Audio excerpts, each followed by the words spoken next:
अस्सलाम वालेकुम। आज मैं आपको बताऊंगा इंटेलिजेंस टेस्ट के बारे में, जो कि पाकिस्तान आर्मी, पाकिस्तान नेवी और पाकिस्तान एयरफोर्स की इनिशियल्स में भी आती हैं और आईएसएसबी में भी आती हैं। इंटेलिजेंस टेस्ट होती है वो दो ग्रुप्स में डिवाइडेड होती हैं। एक होती है वर्बल इंटेलिजेंस और दूसरी होती है non verbal intelligence. Pakistan army की इनिशियल में वर्बल इंटेलिजेंस अलग से होती है जिसमें 96 एमसीक्यूज होते हैं, और नॉन वर्बल अलग से होती है जिसमें 96 अलग से एमसीक्यूज होते हैं। और पाकिस्तान एयरफोर्स में दोनों को मिलाकर ही 100 एमसीक्यूज होते हैं। मैं आपको इन दोनों ग्रुप्स के डिफरेंट कैटेगरीज के एग्जाम्पल्स सॉल्व करवाऊंगा, और आप जब उस एग्जाम्पल को सॉल्व करेंगे तो आप समझ जाएंगे कि इस कैटेगरी में कौन कौन से प्रॉब्लम्स आते हैं, किस टाइप के प्रॉब्लम्स आते हैं। सबसे पहले हम वर्बल इंटेलिजेंस के बारे में कुछ न्यूमेरिकल्स हल करेंगे। सबसे पहले कैटेगरी है कि as the father of B but B is not as son, what is the relationship between A and B.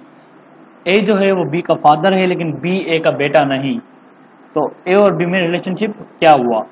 इसका जो जवाब होगा वो होगा डाटर। वो जवाब डाटर क्यों होगा, क्योंकि ए जो है वो बी का बेटा नहीं बेटी है। बेटा नहीं लेकिन बेटी भी तो हो सकती है ना, इसलिए हम उसका जवाब डाटर निकालेंगे। इसका मतलब ये नहीं कि आप दूसरे ऑप्शन को देखना ही छोड़ दें, आपको दूसरा ऑप्शन देखना है, जो आपको सुइटेबल लगेगा वो आप उसे क्लिक करेंगे। फिर दूसरी कैटेगरी का सवाल होता है कि finger is to elbow is to dash. इसमें हमें पहले वाले दो अल्फाज जो होते हैं फिंगर और एल्बो, इन दोनों के बीच में रिलेशनशिप ढूंढना होता है। उसके बाद एक अल्फाज मिला होता है, उसका रिलेशनशिप हमें एक एमसीक्यू के तौर में मिलता है, इधर ऑप्शन मिलता है। अभी मैं आपको एक डायग्राम बता के ये समझा रहा हूं, लेकिन उधर ये डायग्राम नहीं लगी होगी। फिंगर इज टू एल्बो, ये जो फिंगर्स हैं ये एल्बो के क्या हैं। जैसे फिंगर हैं वो एल्बो के लिए हैं, वैसे ही टो किसके लिए है, टो किसके लिए है, टो है नी के लिए। ये भी आपको एक पिक्चर से समझाऊंगा मैं कि ये टो है हमारा, ये टो नी के लिए। रिलेशनशिप देखें, fingers with elbow and toes with knees. ये एक दूसरी कैटेगरी थी, इसके भी सवाल बहुत आते हैं। तीसरी कैटेगरी है what will come next in the following series. इसमें जो हमें सीरीज मिली होती है उसको अच्छी तरीके से देखना होता है, समझना होता है, उसके बाद हमें ये ब्लैंक्स भरने होते हैं इन ऑप्शन के हिसाब से। इधर दिया हुआ ई जी, ई के बाद आता है एफ, लेकिन एफ में लिखा जी लिखा है, इसका मतलब इन्होंने एफ छोड़ा है, उसके बाद एक्स दिया है, फिर एफ इसमें लिखा है, इसका मतलब इन दोनों के बीच में उसने छोड़ा है वो दो एक्स के बीच में, ये भी एक्स है ये भी एक्स है, इन दोनों एक्स के बीच में इसने लिखा है। इसका मतलब ये क्या कर रहा है कि इसमें पहले वाले जो आ रहे हैं उनके बीच में एक अल्फाज एक लेटर छोड़ रहा है और उस लेटर को बाद वाले दो एक्स के बीच में रख रहा है। इधर देखें कि एच आई मिसिंग है, उसके बाद जे आ रहा है, फिर इसने क्या किया दोनों एक्स के बीच में इसने आई रखा है। फिर इधर के लिखा है, एल छोड़ के एम लिखा है, तो फिर इसके बाद दो एक्स आ रहे हैं, इसके बीच में एल है, तो के एल एम के बाद आता है एन ओ पी, ऐसे आता है ना एन ओ पी, लेकिन हमें लिखना है एन और पी, क्योंकि ओ जो होगा वो बाद वाले एक्स के बीच में होगा, लेकिन इधर एक्स नहीं है, इसके बाद जो लेटर आएंगे वो होगा एन और पी, क्योंकि जो ओ होगा वो दो एक्स के बीच में होगा, लेकिन इधर दो एक्स इसके बाद है ही नहीं, इसलिए हमें वो नहीं लिखना, हमें सिर्फ लिखना है एन और पी आएंगे इसके बाद, क्योंकि इस कैटेगरी में दो अल्फाज दो लेटर लिख रहे हैं और बीच में एक छोड़ रहे हैं। फिर एक दूसरी कैटेगरी है which one is out of the list. हमें ये चार ऑप्शन दिए गए होते हैं, इन चारों में से कोई एक ऑप्शन जो होता है वो इन तीनों से मैचिंग नहीं करता, किसी भी हिसाब से मैचिंग नहीं करता। अभी हम अगर ले लें एक एग्जांपल कि हम बकरी का गोश्त भी खाते हैं, गाय का भी खाते हैं, और हम हॉर्स का गोश्त नहीं खाते, बफेलो का भी हम खाते हैं। इसका मतलब जो हॉर्स होगा वो इन चारों ऑप्शन में से एक डिफरेंट है, किसी भी लिहाज से ये इन चारों ऑप्शन में से डिफरेंस को हम ये क्लिक करेंगे कि हॉर्स जो है वो आउट ऑफ द लिस्ट है, इस लिस्ट में किसी से मैचिंग नहीं करता। फिर आता है what will come next in the following series. ये सीरीज दी हुई है, इसमें इसके बाद आगे क्या आएगा। इसको समझने के लिए हमें पहला, दूसरा, तीसरा, चौथा जो भी हमें सीरीज में मिले होते हैं उनके बीच में जो डिफरेंस होता है ना वो मालूम करना होता है। उस डिफरेंस के हिसाब से हम समझ जाएंगे कि इधर कौन सी ट्रिक यूज की गई है इसको हल करने के लिए। अभी हम देखें द ट्रिक को, 10 को अगर हम 5 से मल्टीप्लाई करें तो 50 आएगा। इसका मतलब इसमें ट्रिक कौन सी की है इसने कि जो हमें हमें नंबर मिला है इसके ऊपर उसने 5 से मल्टीप्लाई किया है, उसके हिसाब से आगे का आंसर आ रहा है। 10 को हमने 5 से मल्टीप्लाई किया 50 आया, 50 को 5 से मल्टीप्लाई किया 250 आया, 250 को 5 से मल्टीप्लाई किया तो 1250 आया। तो अगर 1250 को हम 5 से मल्टीप्लाई करेंगे तो आंसर क्या होगा 6250। आप मल्टीप्लाई करके देखेंगे तो आंसर आएगा 6250। इसका मतलब इसमें ट्रिक कौन सी यूज की गई थी कि इसने 5 से मल्टीप्लाई किया था हर एक न्यूमेरिकल को, हर एक नंबर को।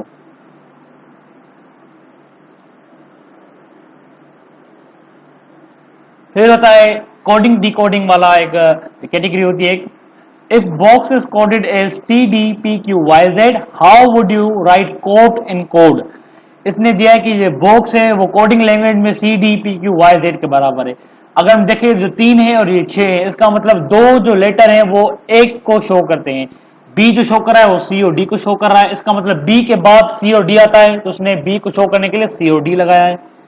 O के बाद P और Q आता है तो उसने O को शो करने के लिए P और Q लगाया है। फिर X के बाद Y और Z आता है तो इसने X को शो करने के लिए Y और Z लगाया है। तो इस हिसाब से हमें इस कोड का कोडिंग वर्ड, कोडिंग जो लेटर्स होंगे वो हमें निकालने होंगे। तो C, अगर हमने ऊपर वाली कैटेगरी में हमने देखा कि B आया था तो उसने C और D दिया था, इसका मतलब अपने बाद वाले दो को, तो C आएगा तो हम D और E देंगे क्योंकि C के बाद D आता है फिर E आता है, तो इसके बाद वाले दो D और E, ये आ गया। उसके बाद O का उसने पहले लिखा था, O का होता है PQ तो हमने D के बाद PQ लिखा। A के बाद आता है B और C तो हम लिखेंगे A किसके बराबर है, B और C के बराबर है, ऊपर वाली ट्रिक के हिसाब से B और C। उसके बाद अपना T के बाद T U V आता है तो T के बाद U V आता है तो U V लास्ट में देंगे। इसका मतलब ऑप्शन नंबर B ठीक है, D E P Q B C U V ये ऑप्शन करेक्ट है ट्रिक के हिसाब से। एक दूसरी कैटेगरी है girls wear glasses because dash. इसमें जनरल सवाल पूछे जाते हैं कि जो लड़कियां होती है वो चश्मे क्यों पहनती हैं, बाहर जाने के लिए या फिर स्मार्ट दिखने के लिए या फिर शो ऑफ करने के लिए या फिर उनकी आईसाइट पुअर होती है। तो आर्मी में हमेशा ऐसे ट्रूथ रखना जरूरी होता है, आर्मी या किसी भी फोर्सेस में ट्रूथ रखना जरूरी होता है, तो हमें हमेशा पुअर आईसाइट टिक करना चाहिए और ये सवाल हर साल आता है, पुअर आईसाइट टिक करना चाहिए क्योंकि एक जनरल सवाल है। हम अगर शो ऑफ लिखेंगे वो कहेंगे हमें यार इसकी नेगेटिविटी वो है खराब है, नेगेटिविटी खराब है इसकी। तो पुअर आईसाइट जो होगा इसका जवाब सही होगा।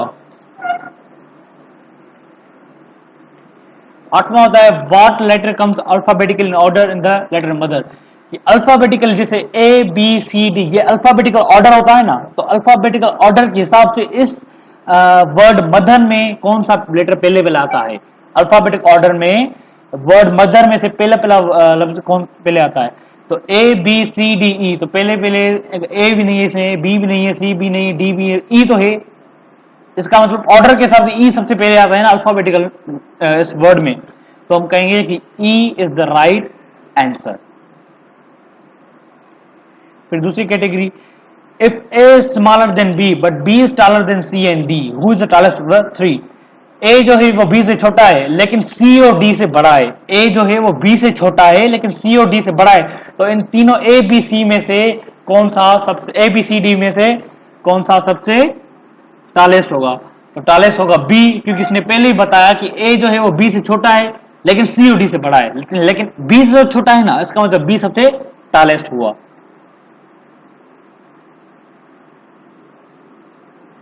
फिर next category the opposite of never is dash. कभी कभी अपोजिट वर्ड्स भी इसमें आ जाते हैं।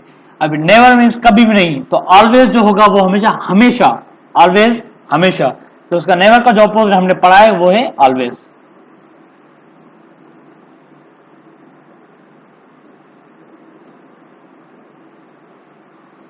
फिर एक दूसरी कैटेगरी है if A is equal to B A is equal to 2, B is equal to 4, C is equal to 6 and so on, then what word following number stand for? बोल रहा है अगर A 2 के बराबर है, B 4 के, C 6 के, तो इन सारे वर्ड्स के हिसाब से हमें नंबर कौन से मिलेंगे? इसका मतलब ये इवन नंबर्स यूज करा है कि A2, B4, C6, D8 होगा और E10 होगा।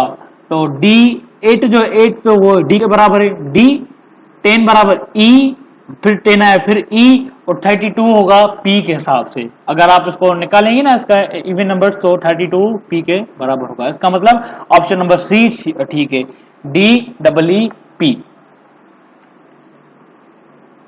फिर आता है if yesterday was tomorrow what day is after tomorrow. अगर कल मंडे था तो कल के बाद क्या दिन होगा, यानी परसों क्या होगा, कल के बाद यानी परसों क्या होगा। तो ये बोल रहा है कि कल मंडे होगा, इसका मतलब आज ट्यूसडे है तो कल मंडे होगा। कल मंडे था, कल मंडे था, आज ट्यूसडे है कल मंडे था, तो परसों क्या होगा, डे इज आफ्टर टुमारो, कल के बाद इसका मतलब होगा थर्सडे। ट्यूसडे वेडनेसडे छोड़कर थर्सडे, परसों तो ट्यूसडे के दिन परसों जो होगा वो होगा थर्सडे।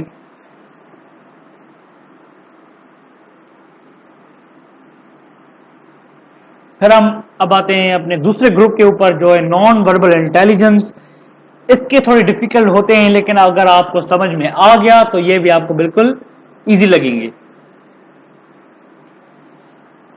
ये एक पहली कैटेगरी इसकी, इसमें क्या बता रहा है कि इसने 3 डॉट्स दिए हैं, east this triangle as east ढूंढना होता है। इसका मतलब ये हमने पहले पढ़ा था, जैसे हमने पिछले इसमें वर्बल में क्या पढ़ा था कि finger is to elbow as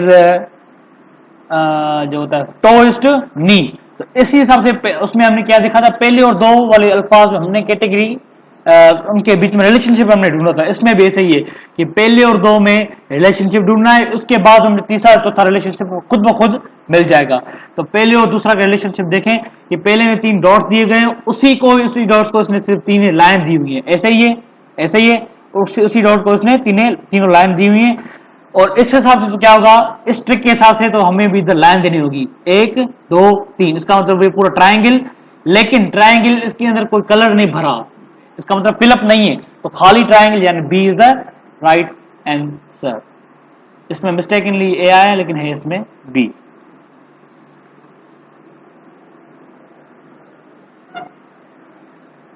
अब हम दूसरी कैटेगरी पर आ गए हैं जो है कि select a figure from amongst the finger answer figure which will continue the same series as given the following and as given the problem figure. इन तीनों में से हमें एक कोई भी एक डायग्राम को, कोई किसी भी एक ऑब्जेक्ट को चूज करना होगा, उसी हिसाब से उसको सीरीज को कंटिन्यू करना होगा। अगर हम देखें कि ऊपर 3 है इसके और नीचे भी 3 है, फिर इधर गए फिर 3 है लेकिन नीचे 2 हो गए, इसका मतलब ऊपर वाली साइड में सेम आते जा रहे हैं और नीचे में कम होते जा रहे हैं। फिर तीसरी में ऊपर वाले 3 सेम है और नीचे 1 हो गया, तो लास्ट में जो होगा उसमें लास्ट में तो बिल्कुल नहीं होगा क्योंकि 1 बचा है, उसके बाद कुछ होगा ही नहीं। तो हम कहेंगे डी राइट आंसर है, क्योंकि 3 ऊपर वाले सेम है सब में, इधर भी सेम है, लेकिन नीचे में 3 2 1 तो 0, इसका मतलब कुछ भी नहीं, तो D is the right answer.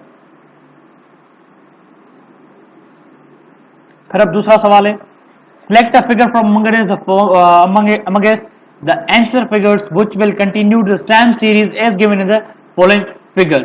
हमें इस ट्रिक को समझना होगा कि ये चारों ऑब्जेक्ट्स वो किस हिसाब से चल रहे हैं, उसका मोशन समझना होगा, या फिर किस हिसाब से मूव कर रहे हैं, किस हिसाब से भरे फिलअप हैं इसमें। तो इसी हिसाब से हमें एक लास्ट वाला बॉक्स जो होगा वो भरना होगा कि 4 के बाद क्या आएगा। देखेंगे एक सिंपल सा सर्किल है, फिर वो सेंटर पे आ रहा है, वो आधा भर गया है, फिर लास्ट में आ रहा है, फिर फुल भर गया है, फिर इधर स्क्वायर का आ रहा है, स्क्वायर इसके हिसाब से स्क्वायर भी खाली है लेकिन ऊपर है, फिर आ गया स्क्वायर सेंटर में, इस हिसाब से स्क्वायर सेंटर में होगा, आधा भरेगा लेकिन नीचे से भरा हुआ है, ऊपर से नीचे से भरा हुआ है। देखेंगे कि ये नहीं होगा, ये भी नहीं होगा, ये भी नहीं होगा, लेकिन ये होगा क्योंकि ये ऊपर है, इस हिसाब से नीचे आएगा, फिर आधा भरा है तो नीचे भी आधा भर जाएगा।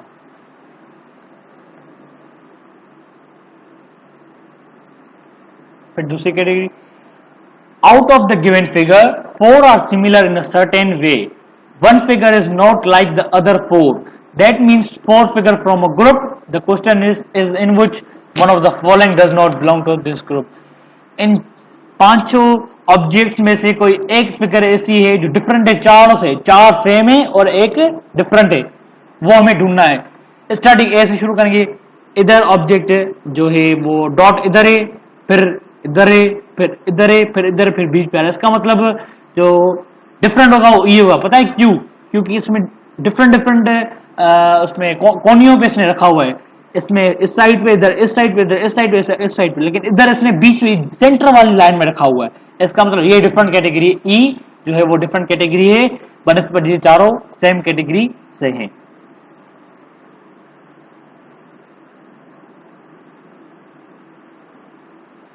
उसके बाद इधर एक डायग्राम बनी होगी जिसमें से एक बीच वाला पोर्शन वो निकाला दिया होता है, इसमें निकाला होता है। फिर इधर ऑप्शन में देते हैं कि इन चारों में से कौन सा इधर फिट आएगा, कौन सा इधर फिट आएगा। Out of the given option select the correct pattern which complete the figure when placed in the missing portion. एक पोर्शन निकाला है उसने और इन ऑप्शंस के बीच में रखा है। अब ये कौन सा पोर्शन है जो इसका है। फिर देखें, इस पोर्शन को फिलअप करने के लिए हमें उसके ऊपर, नीचे और इसकी साइड्स पे देखना होता है कि इसकी साइड्स कैसे बनी हुई है, इस हिसाब से ये सेंटर भी इसका बना होगा।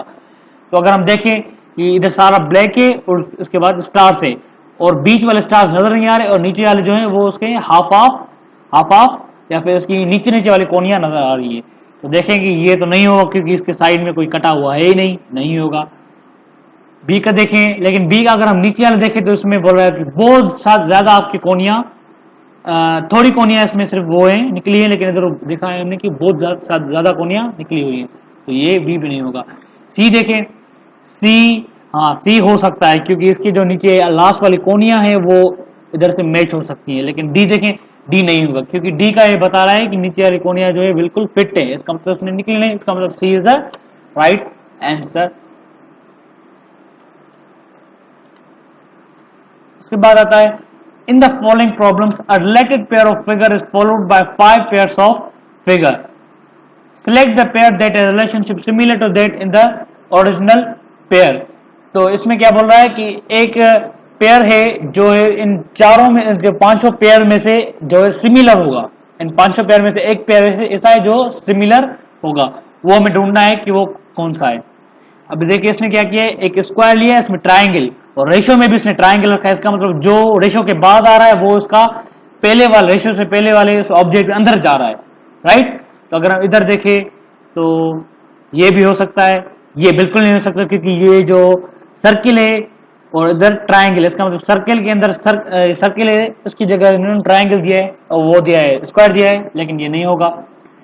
ट्राइंगल है अंदर लेकिन उल्टा ट्राइंगल दिया है, ये भी नहीं होगा। इधर रेक्टेंगुलर है लेकिन इधर इसने स्क्वायर दिया है, ये भी नहीं होगा। इधर ये ऑब्जेक्ट है इन्होंने अंदर उल्टा दिया है, इसका ये भी नहीं होगा। तो हम देखें तो ए सही होगा क्योंकि ए में इधर एक ये ऑब्जेक्ट है और यही इसके अंदर बिल्कुल सेम है, तो हम कहेंगे कि A is the right answer. फिर हम इस पे आते हैं। In the following question there is some relationship between the two figures to the left of the sign.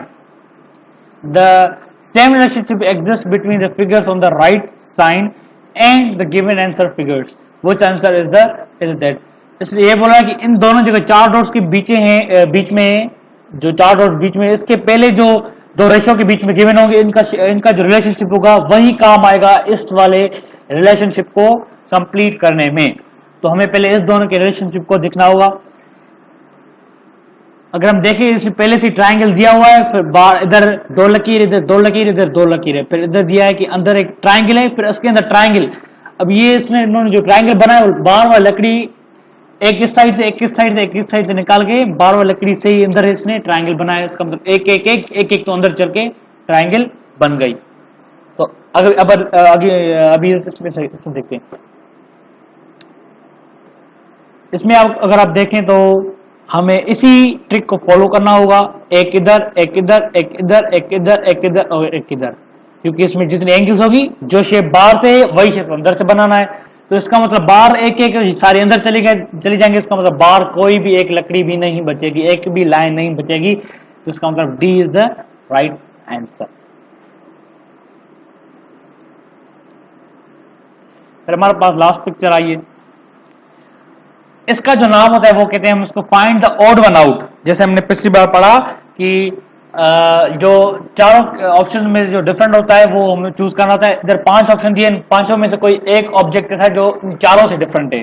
तो देखें तो ये भी ठीक है, ये भी ठीक है, इसमें देखें, इसमें देखें, इसमें देखें, तो इसमें सी में फर्क है, क्योंकि सी के जो फिन्स है, फिन्स वो इस साइड से हैं और इसके फिन इस साइड से हैं। इसका मतलब सी इज द राइट आंसर। और नेक्स्ट वाली वीडियो में मैं आपको इससे समझे ऑनलाइन आपकी प्रिपरेशन करवाऊंगा वर्बल इंटेलिजेंस और नॉन वर्बल इंटेलिजेंस की, जिसमें आप खुद मैं क्वेश्चन बताऊंगा और आपको खुद का उसका जवाब समझना होगा। अगर आपको ये वीडियो अच्छी लगी तो लाइक कर दीजिएगा, सब्सक्राइब कर दीजिएगा और बेल आइकन को दबा दीजिएगा ताकि मेरी हर नई वीडियो आपके पास सबसे पहले पहुंचे। Thank you very much.